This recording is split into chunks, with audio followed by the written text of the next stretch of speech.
You're listening to Wild Things and Wild Places, a Muley Fanatic Foundation podcast that aims to discuss issues and efforts related to the Muley Fanatic Foundation mission, the conservation of mule deer, furthering the sport of hunting, and sound wildlife management. Everybody knows I'm a Muley Fanatic. It's time for Wild Things and Wild Places. And here's your guide, Joshua Coursey. And welcome to another episode of Wild Things and Wild Places. Joining me today, life member number 644, Justin Roth, business owner, proprietor of Green River Bullion and Coins. Welcome.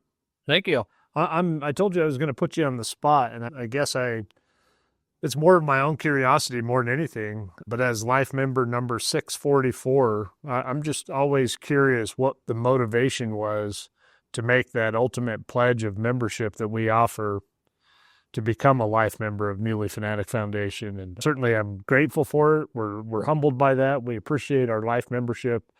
Just that base of life members that we have is so phenomenal to be able to have as many as we have now, approaching 700. But you made the pledge at 644 to do this, and I'm just curious, what was the motivation to do it?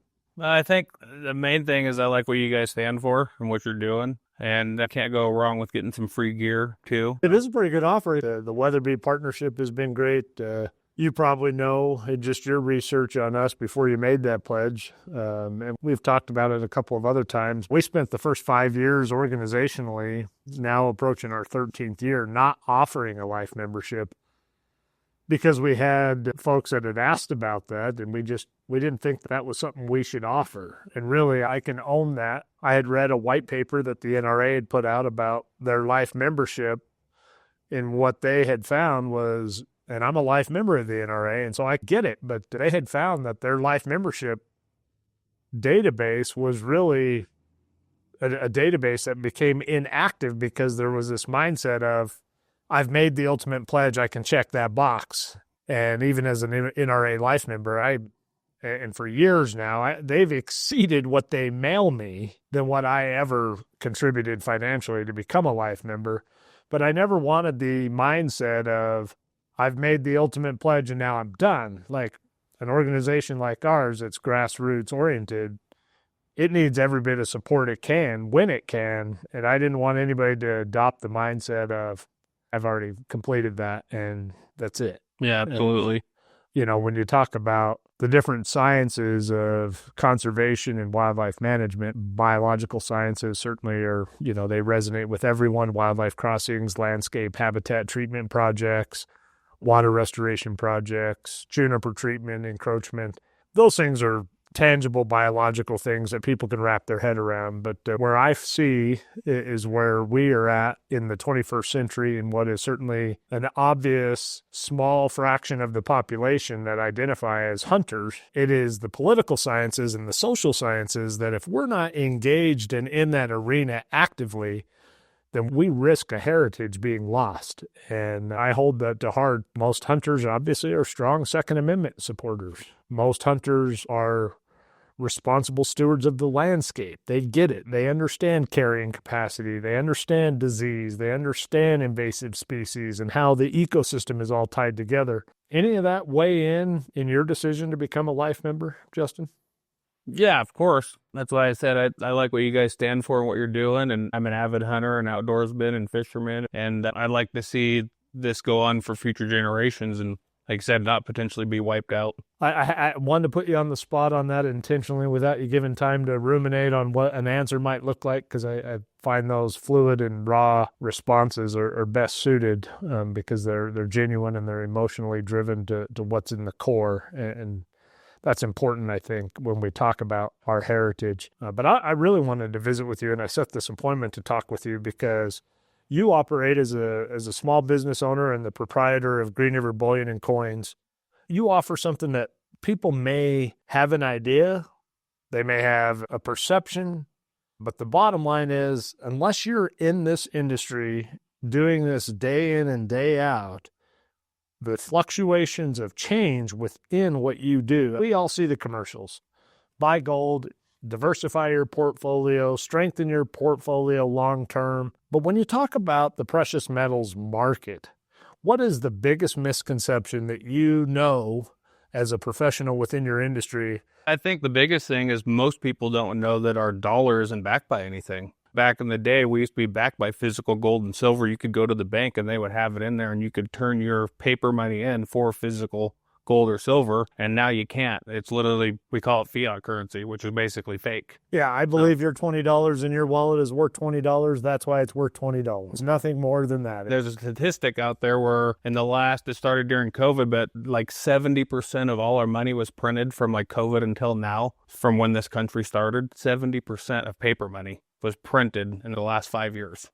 I don't mean to be the doomsdayer guy. I'm not afraid to say that I'm pessimistically optimistic about the way the finances of this nation work. I just read, it's been 12 days now, that for the first time in American history, the interest that we're paying on our national debt just the interest exceeds what our Department of Defense budget is.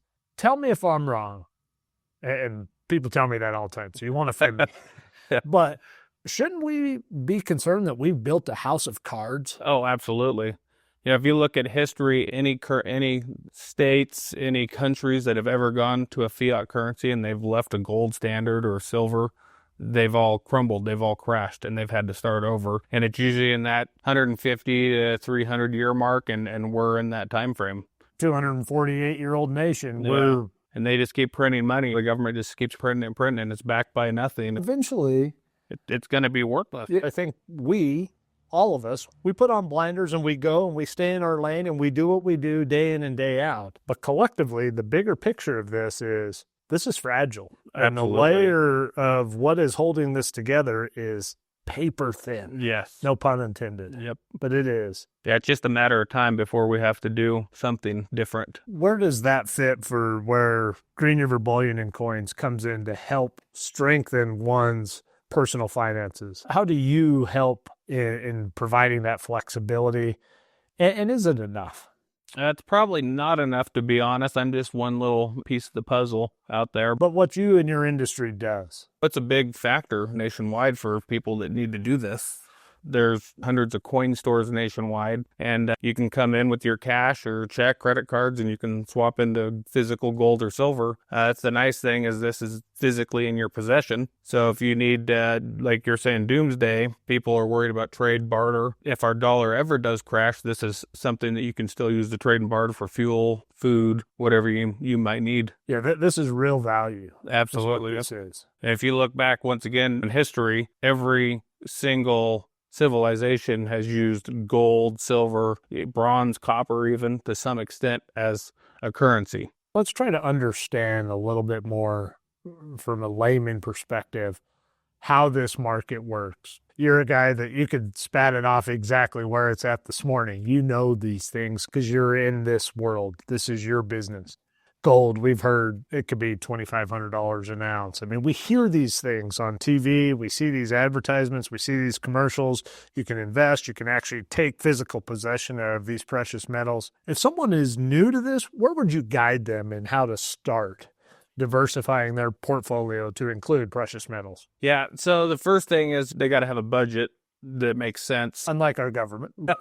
And the suggestion is you should have about 25% of your retirement or investments or a safety net in precious metals. Okay. Some people do more, some do less. It just depends what they want to do, what their goal is, what their plan is. Now, when you say have 25%, does that mean they physically have 25% or they're using a brokerage to be able to have this as part of their investment portfolio, that over time, having 25% of their investments into precious metal will grow like their other investments hopefully are as well? Correct. That's a great question. So some people do that, but most people that I know in this business, they want to actually have it in their physical possession. Sure. And once again, if our dollar crashes and then you try, some of those companies do have it where you can cash it out and they'll send it to you. But I've heard issues with that. And then when they decided they wanted to sell it, they charged them $300 or $400 to sell. So they actually ended up losing money going through a brokerage, at least the one that they went through, than if you just came in and bought it physically from me or another coin dealer. I recognize the place in where precious metals fall within your own financial security. I tend to put precious metals in more of a category like I do my freeze-dried food or my additional rounds of ammo for my various weapons to help defend what I know to believe to be mine and rightfully mine. When I think of having a gold bar, which, I don't know how real that is, unless you just have an exuberant amount of wealth, I tend to gravitate towards, I should have some silver, thinking if I am trading for fuel or if I am in those situations or scenarios, something that is actually maybe more easily for me to achieve with my income than gold, which is not realistic for me, but also then on a barter level, probably more realistic to be able to make a trade acquisition. Hey, this is all I got. Cut me off a chunk of it. I need some change. Does that make sense, or is that my off? Nope, that's a perfect scenario there. So silver is good for that, and they have fractional stuff.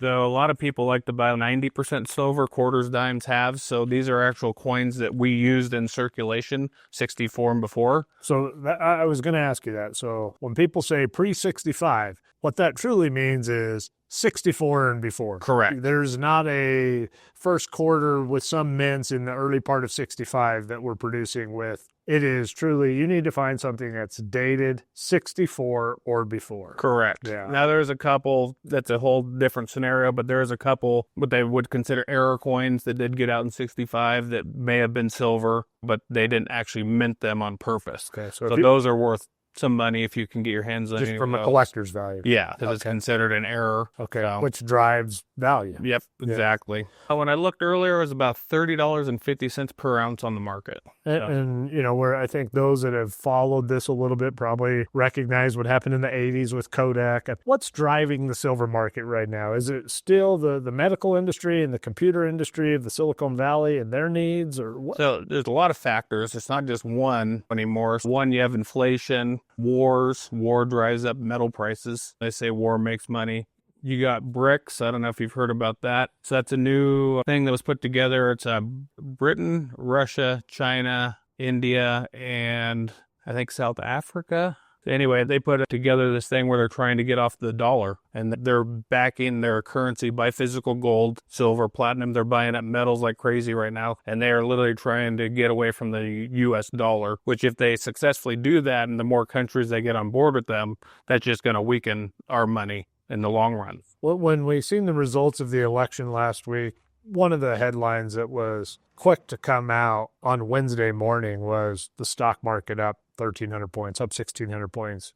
You hear those headlines, if you're not in that world again with financial wealth industries that manage those type of brokerages, you just hear it and you assume things must be good. There's some optimism. There's a little bit of hope. The results are reflecting in the market. When you hear that and what you do, how do those overlap and interplay with each other? So typically in a good economy, when the stock market's up, precious metals are actually down. So precious metals are also tied to the U.S. dollar. So when the U.S. dollar is strong, precious metals drop. When the U.S. dollar weakens, precious metals go up. And so right now, this week and last week, metals, since Trump was elected, they've dropped from $35 an ounce to $30.50 an ounce. Okay. And you see the stock market going up, and I think it's because people feel hope that Trump was elected and they think things are going to get better the next 4 years. So they're buying into the stock market and investing.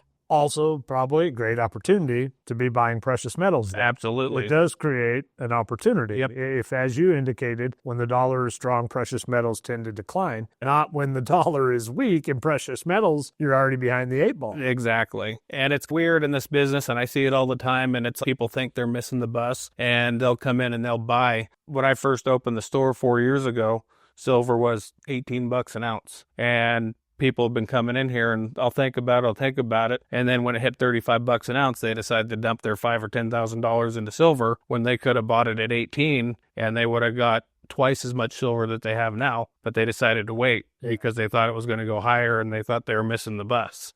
Interesting. And then on the same thing, sometimes when it drops, we call this buying the dip. You're saving $4.50 an ounce. If I sell silver, I had this silver prior. I'm actually losing money because of the way the market is, because I bought it at a higher rate. So if I sell this today, I lose money. So we call it buying the dip, so the customer gets a better deal because they're saving $4 an ounce.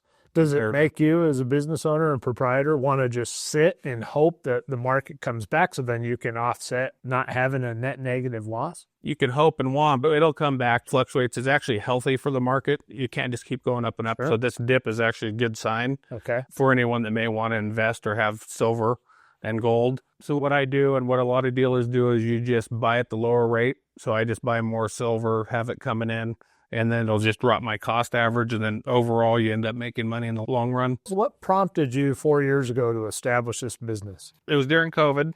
I was substitute teaching, and they didn't need teachers, obviously. And so I had a coin dealer friend over in Denver who offered me a job to come work at a store, and I'd always wanted to have my own store at some point. And so I took him up on the opportunity, and I went over there and worked there for about 2 years during COVID. On my own, I was doing gun shows and coin shows already without having a storefront.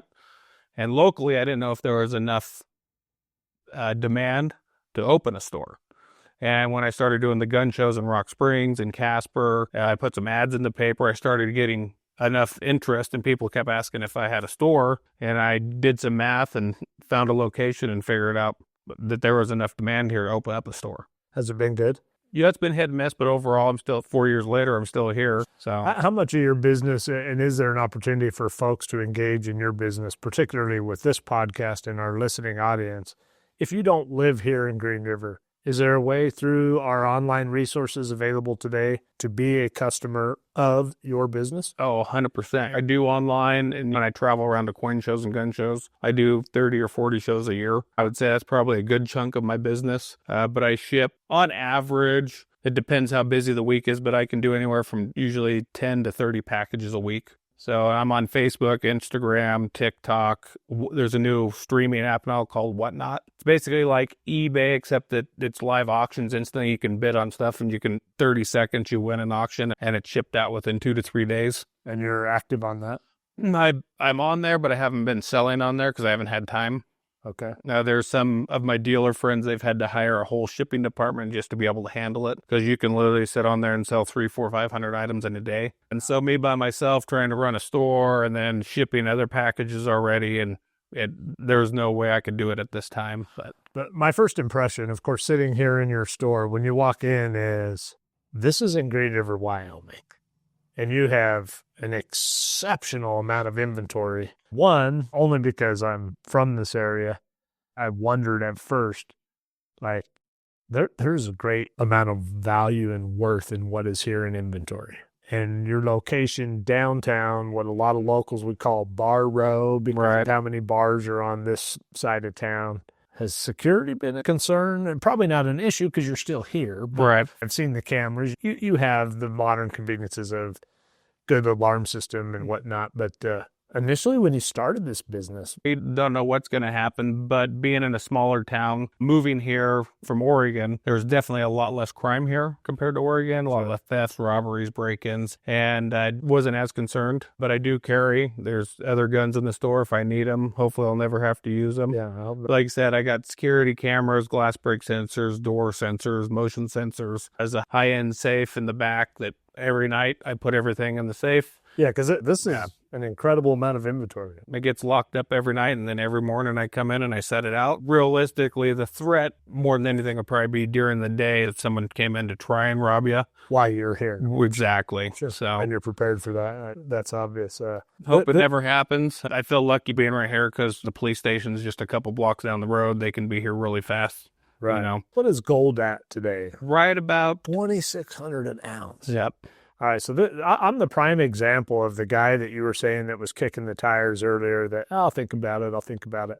I remember when it was a little over $600 an ounce. Yeah. And it wasn't that long ago when I really put it in perspective, 2001. Yeah.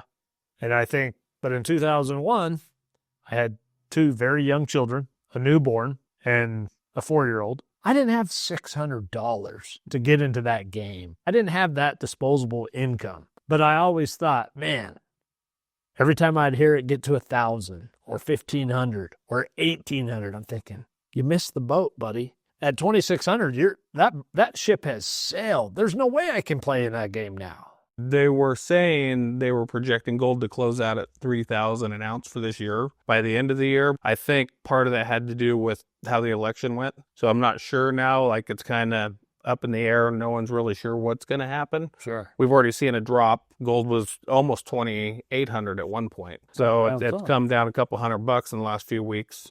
Okay. So who knows? Like I said, once again, it's a buying opportunity for anyone that is looking to get into the market now. Yeah, and obviously with a name like Green River Bullion and Coins, you tend to just gravitate to thinking about gold and silver. But there are other precious metals that have great worth and value. Absolutely. Make great investment diversity in your Absolutely. portfolio. What are some of those? I was telling you earlier, the 90% silver. There's also, it's hard for people here to grasp, but pre-33 gold is what a lot of people, collectors, like to get.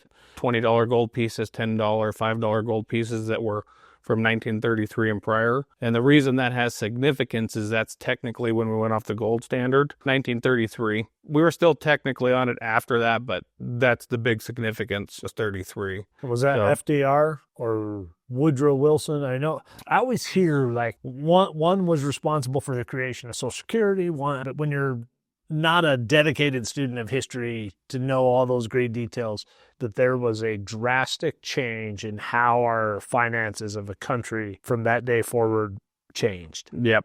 And the removal of us being backed by the physical gold and the gold standard is huge. It's monumental, right? Yeah. It's epic. We just carry on. Yeah. I hate to say we just have a bunch of sheep, but aren't we just a little bit like that?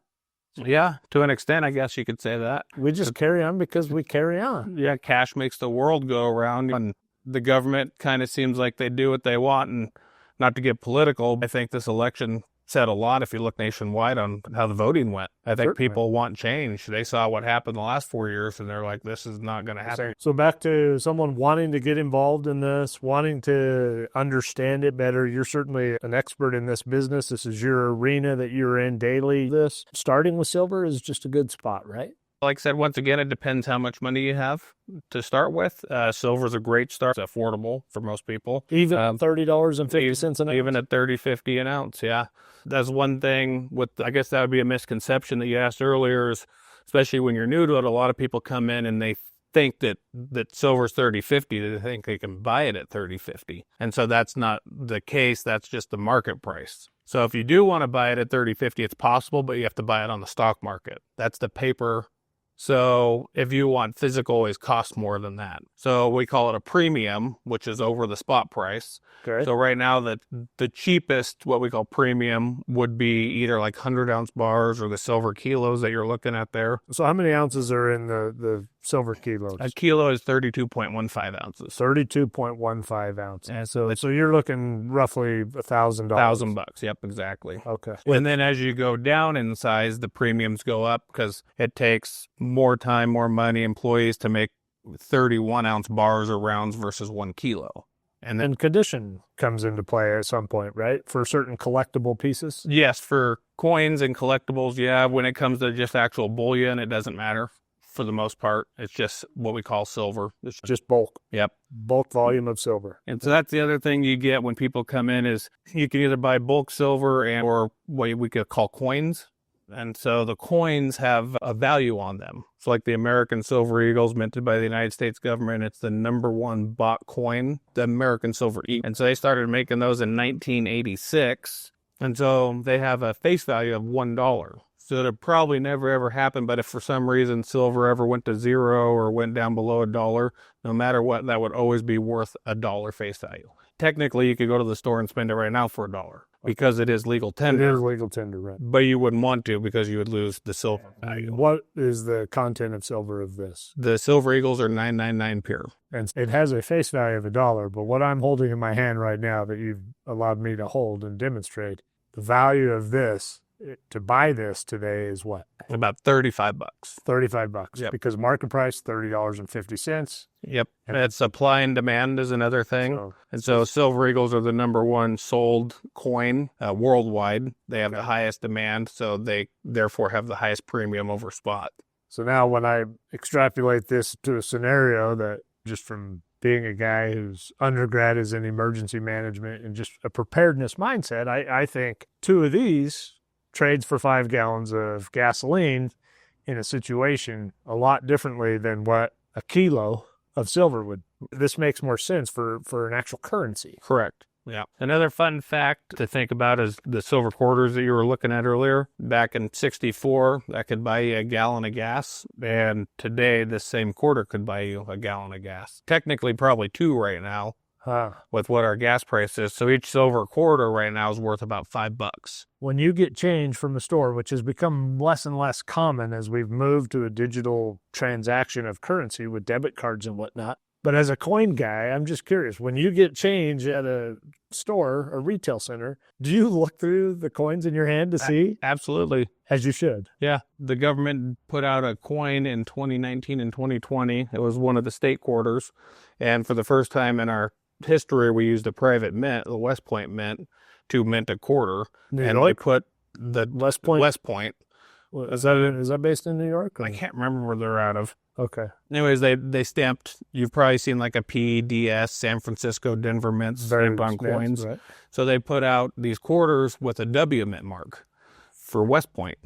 And so they became collectors, and they only did about 5 million of each quarter for each year. So they did like 25 million total. But normally, if they do millions and millions, even $1 billion in quarters. Right. And so they did this as like a modern day coin collecting hunt. They didn't sell any to dealers, or they only released them into circulation. Wow. So people were going through and buying, they were going to the bank and buying $500 boxes of quarters, looking through, trying to find these W quarters. Depends on condition. When they first come out, they're really hot. You could find one, you could sell it to a dealer for anywhere from $10 to $20 when they first come out. Was it limited to certain states, or was it a... Nope. They just randomly mixed them in, and they were shipped all over the country. So if you have a quarter in your pocket and it has a W on it, it's worth a lot more than a quarter. Absolutely. So right now, it depends on condition. The longer they're in circulation, they wear down, get damaged, the value drops. But some of the nicer ones, some dealers had graded, so they put them encapsulated, and they put a grade on them, which 70 is the highest. Some of those are selling 50, 60, $100 for a quarter. And if you pulled it out of circulation for a quarter, you're making a nice profit now. Where do you go when you think about and you hear about people talking or inquiring to you about cryptocurrency or Bitcoin, and how that also is a new option on the table that you see Elon Musk? I mean, you hear about its significance and importance, but there's a lot of misinformation out there, and there's a lot of misunderstanding. But how does that play into what you do as a business? For me, I get it, but I don't. Like, to me, it's not backed by anything. You don't have physical possession of it. And so to me, it's just, personally, I think it's a scam, but that's just my opinion. But there's people out there making money. I think Bitcoin today, when I looked, was like $85,000, which is a new record high, I believe. And people are using it. There's coin dealers. There's big dealers online, JM, APMEX. They actually have crypto as an option. You can pay them in crypto to buy silver and gold from them. So I read an article, I think last night or this morning, where they were saying when silver is down right now and gold, there's people investing in crypto because it's going up, but you're going to see a dump at some point. They're going to take their profits, and then a lot of those guys put it back into gold and silver. At the end of the day, this is still a safe bet. Yep. So no matter what, you have this, and it's physical. From my understanding, they still have no clue who's backing Bitcoin or where it is, or Dogecoin. And if your money just disappears, where does it go? Yeah, basically. Yeah. I mean, I do see where they're coming from and that it has uses, but just for me and my personal wealth, it doesn't make sense to me. Sure. There is something to be said when you can touch it, hold it, know that it's in your safe. Absolutely. I mean, there's some security there. It's not just a number on a spreadsheet that says you have it. And I've always wondered about that. You brought it up earlier, but you have these places and businesses that deal in precious metals that you can buy on paper, they'll store, and then if you ever want to, as you indicated, some of them even charge you a fee to be able to, and a substantial fee by the sounds of it, to even secure what you've already bought. They've just been the caretaker or holder of that, with a nominal fee, of course. I always wonder about the situation that would want you to have it in your possession. The ability to communicate with those people might be compromised. Yeah. You could have a lot on paper. Yeah. You might not be able to get it. So I'm with you. I don't mean to think that the glass is half empty kind of. In fact, I'm just the opposite. I think those that diversify themselves like this, I think it's actually optimistic. Like, you're the guy who's trying to cover his bases because you want to be able to be a part of the solution, and you can only do that if you can take care of yourself. Best place for folks to reach out to you. I see that you, in just some of the inventory you have here, we all have that person or many in our lives that you struggle when it comes time to either buy them a birthday gift or a Christmas gift. So what do I get them? Is there a better gift than this? I don't think so, personally. Right. So I mean, I'm looking at the bars here that you have that is an iconic image that will live long beyond any of our living years in American history with the first assassination attempt on candidate Trump at that time. I would think that's a pretty unique piece. Let's talk about it. yeah, these are copper bars. They're 1 ounce copper bars. And as you can see, they got Trump with his fist in the air. It's an actual picture from right after he was assassinated.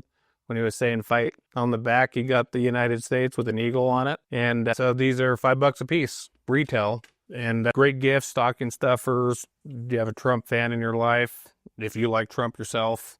I also sell silver, Trump silver. It's popular here in Wyoming, Utah. Sell a lot of Trump stuff here. It's probably, I would say. This is a single ounce? Yep, that's 1 ounce, yeah. Yep. Already, boy, it's amazing how fast they turn these things after an absolutely. incident like this. Yeah, I mean, yeah. I feel like within a week, maybe 2 weeks max, I have these in stock. So Trump stuff, because it's Trump, he's popular, their stuff sells quite a bit more than if you just bought generic Buffalo round. Sure. But when I look across what you have is basically this selection in this case, which is a lot of coins that represent 1 troy ounce of silver, right? Most of them correct, yeah. But you look at all the different impressions upon them, I'm just curious, how do we get a Muley Fanatic Foundation 1 troy ounce silver coin made? We could probably get that done through a guy named Dan Carr out of Denver. It's called Moonlight Mint, and he actually contracts out making coins. He does all sorts of metals. You can do brass, copper,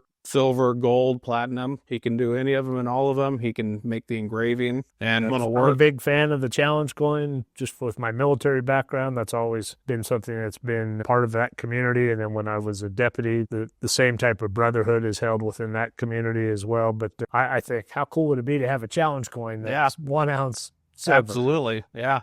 Yeah, it's something we can definitely look into if you want to do that. Yeah. So. No, I think I see all the different designs from Tweety Bird to whales to Avengers or Marvel logos. There's so many things out there that fit the niche of people that collect, and I could see where that could add some fun for somebody who's collecting coins like this. Yeah, but I think the more important thing that I continue to go back to that I think your business serves and serves well is that this is real value. This is tangible value. Yep. It's not just a Tweety Bird coin. You may like Tweety Bird, or maybe you don't, but at the end of the day, that's a $35 piece of silver in your hand. Correct. So over here, those are considered more premium silver, depending on where they're made. Those actually run about 40 an ounce on most of that stuff. It's not graded like that, is it? Most of that stuff is licensed products. So you got Star Wars, so there's a licensing fee and stuff like that. Okay. You have to pay more to get it, so you got to sell it for a little bit more. These are also great Christmas gifts. I know a lot of Trekkies. I know a lot of guys that are, I got an old Army buddy that some days I wonder if he doesn't think that he's like a Jedi himself. Right. Yeah, no, during Christmas time, I'm planning on it. I haven't set the exact hours, but I usually open Monday through Thursday, 10 to 5. But during Christmas, I usually open Friday, 10 to 5, and Saturday, 10 to 2. Just leading up to Christmas, because I do sell a lot of this stuff, and not everybody can get in here during my work week because they work during the week as well. So I understand that. So I usually open up to give them an opportunity to get in here and get what they need. And again, for those that are listening that don't live here or aren't in close proximity to Green River, you can always reach out to Justin by phone. Certainly easy to visit with, a wealth of knowledge that you can call him directly. There isn't a middleman. You can get to Justin. Again, he's life member number 644 in the Muley Fanatic Foundation fold. Let's support our own, but his number is 307-875-3705. And again, as Justin indicated, you can also, a large part of his business is done online. You can look on his website, greenriverbullion.coins.com. Again, Green River Bullion and spelled out A-N-D coins.com. And check this out. If you're looking for a new hobby, but actually a hobby that has value, when I was a kid, we collected trading cards, particularly football and baseball cards. But I remember having some basketball cards and people saying, a Michael Jordan rookie card is worth $10,000. And I've always said, it says that in the Beckett. Finding someone who's going to pay that might be a little bit of a different story. It can have a perceived value. This, on the other hand, is real value. Yep. You're not going to have a problem finding someone that sees the value in precious metals. It's been around as long as we've been around and longer, and will continue to be. No, great stuff, man. What didn't we cover? I thought I'd mention real quick, we talked about the gold. So you don't have to buy a full ounce of gold. It's $2,600 an ounce. They do make fractional stuff. So they make all the way down to 1/20th, 1/10th of an ounce. But the other cool thing that is awesome is we didn't talk about is the gold backs. So those are behind you. I sold out right before I went to Hawaii, unfortunately. And then with the snow, my new package didn't arrive. But those are made from real gold, and they are legal tender currency. We have our own for Wyoming, if you hadn't seen those yet. And you can spend them. There are businesses, you guys could even sign up to take them at Muley Fanatics. Have you had people that have tried to actually use them Absolutely. for spending and have luck, and those that have had no luck? Not that I know of yet. It's a voluntary currency is what it is. They have a website with the businesses that accept them. And if they say that they accept them, they'll take it at whatever the exchange rate is that day. And just like a gold coin, the value fluctuates every day. One day it could be $5.50 and the next day it could be $5.75 for a gold back. If people can't afford to buy an ounce of gold or even a 10th ounce, $300, you can buy the smallest gold back, $1 gold back, for about $5.50. And you're going to have some gold to start your collection or investing, or gifts, birthday gifts, Christmas gifts. Sure. So the designs on them are absolutely stunning. Local Wyoming history, you got Yellowstone on there. What else is on there? The Oregon Trail, stuff like that. Devil's Tower. So Those are amazing. Those haven't been around long. that's just for Wyoming. They started in Utah, and 2019 is when Utah came out with theirs. So there's 5 states out: Utah, Nevada, New Hampshire, Wyoming, South Dakota just came out. And then January 15th of 2025, Florida comes out. And then Idaho is supposed to be sometime after that. Now, the other great thing about the gold backs is they're just like a state quarter. Even though they say Wyoming on it, you can go over to Utah and spend them, and vice versa for any of the businesses that accept them. Yeah, very cool. And that leads me to maybe bring up that something else that folks maybe should be aware of is you don't just sell, you buy. That's another good reason and a point to have gold and silver is if some kind of emergency comes up, vehicle repair, medical expense, credit card bill, anything, you can come in here, and most days I have cash on hand. I can pay in cash and you walk out the door with it. All right, so what? Yes, he got a hold of me. His wife did last night. Wanted to make sure I'd be here today because I'd been traveling. And I said yes. And so he come in this morning. He's a regular customer. Usually they buy, but every once in a while they sell. And unfortunately for this couple, when he came in, he told me that their daughter had just passed away, 29 years old, and over the weekend. And so they needed some funeral expenses. And so he came in to sell this gold to me, and I gave him cash so that they could go pay for that. Yeah. So that's just one example of a reason. If you have metals on hand, you can come cash it in and pay for emergency stuff. Two very nice pieces, too. And somebody came in, sold me some gold or silver, and said that their transmission had gone out, so they needed to repair their vehicle. So there's all sorts of reasons to have gold and silver on hand. It's not just for investment or collecting or having it for doomsday. If something comes up for emergency, you have it on hand. You can go cash it in, and hopefully you bought it at a reasonable rate where you're actually making money. They made money on this because they've been buying for a few years. Is there anything that you would like to impress upon the listeners in regards to certain things that you really get excited about being able to buy from a collector standpoint that maybe people have? Currencies, old currencies fun, large notes. I don't have any in stock at the moment. They sell pretty fast. The other cool thing is a lot of people don't know, and you probably don't either, is we had our own national notes. So there's City of Green River, Wyoming national notes, and Rock Springs and Kimmerer, and they're collectible, and most of them don't run less than $1,000. And so they're real rare notes, and they're fun to have. You know, local history being from Green River. I've had 2 Green River notes since I've lived here. I was able to buy them. I've had a Kimmerer note, and I think the other one was Cheyenne or Casper. Yeah, I've come across it was weird when we were kids and the Tooth Fairy thing. I always hated when you ended up with a $2 bill because the first thing Mom did was say, we got to save it. It's a collector's item. Yeah. Because they just don't make them. So it was like, it really wasn't, I didn't get anything. Yeah. But Yeah. I've noticed over the years, and when I got older and looked into some of those a little bit more and seen some of the other ones that were circulated, they're actual paper certificates that look just like a $2 bill, but they say silver certificate on them. Right. So you start looking at some of the nuances and differences in actual currency, and that's where the collector part of it just really runs. Yeah, and I never know what could walk in the door. Green River, Wyoming, we're not a very big town. Even Rock Springs, we're not that big compared to the big city. Cool story was 2 summers ago, I think. Gentleman walked in, never called me, didn't say anything. He just came in with this 1907 St. Gaudens High Relief gold coin, and we paid him $25,000 for it, for one gold coin for a collectible.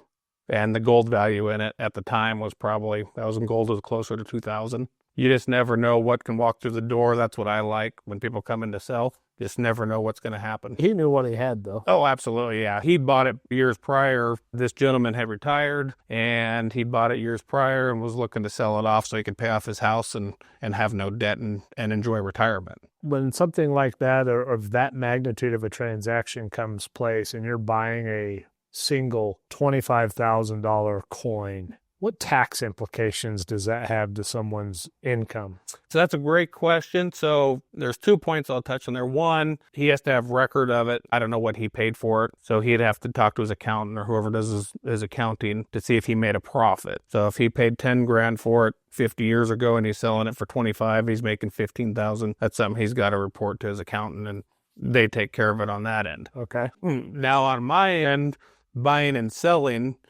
in our state, gold and silver, platinum, these are considered a currency. They are legal tender. Right. So there is no sales tax. So you can come in here and if an ounce of silver is $35, you walk out and it's $35, no sales tax. Some states, California, one of them, if you go over there and you buy precious metals, I think anything under $1,500, they charge you a sales tax. Really? You have to spend $1,500 or more to not be charged sales tax on precious metals. And there's a few other states. I think New Hampshire is one of them. And there's some cities, the state may not do it, but some cities where the city has a tax code that you have to charge tax on precious metals. And luckily, Green River is not one of them. So. Right. And it's been a wealth of knowledge, and no pun intended, to be able to just sit down and visit with you.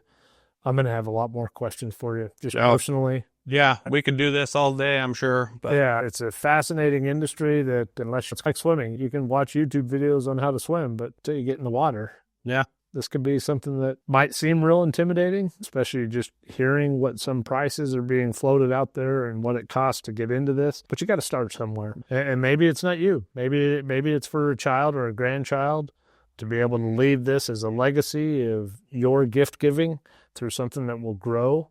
If you're not concerned about our national debt and the currency that we have and operate with, not only within our own borders, but nationally, and then its role globally, you probably need to look into it a little bit more. Again, I can't stress enough that when you start hearing things that we have exceeded in interest what we are paying on our national debt that is more than the overall budget of our entire Department of Defense, red flags should be raised. You should be concerned about that. And I know it's easy not to. It ain't affecting the lights at the office. I still got food in my refrigerator. I'm staying in my lane. I'm doing my thing.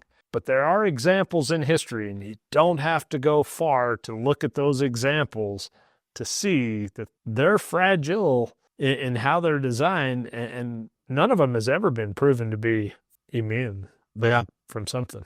Yeah, it's just not out there. And we're a pretty new country in the larger picture. Realistically. No, I find it to be fascinating, man. I find it to be great. Again, I'm glad we align in your support of what we do organizationally, for you to make the pledge to become an MFF member at the highest level, Life Member 644. I am encouraged by your leap of faith and the confidence that you have in this business and what you can offer to take that leap and open up a storefront, and 4 years later to still be operating. That's my challenge is folks, reach out to Justin, talk to him. understand this, and I'm sure there are many that already understand it way more than I ever will. But this is a good resource for you.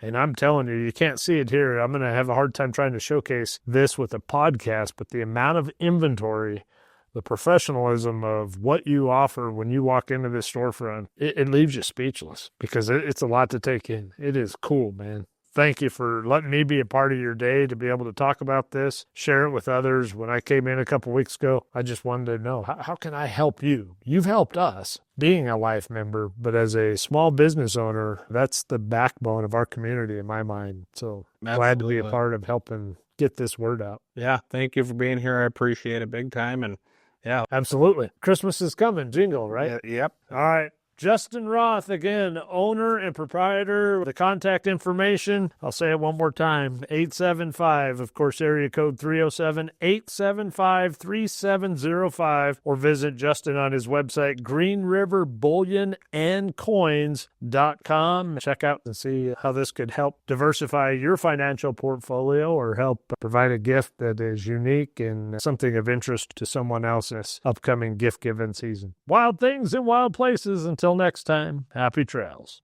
And that wraps up another episode of Wild Things and Wild Places. But remember, the journey doesn't end here. Make sure you never miss out by subscribing. Whether you're listening to us on your favorite podcast platform, streaming us on our website, or following us on social media, subscribing is the best way to stay connected. Thank you for joining us, and stay tuned for more wild episodes. Everybody knows I'm a Muley Fanatic.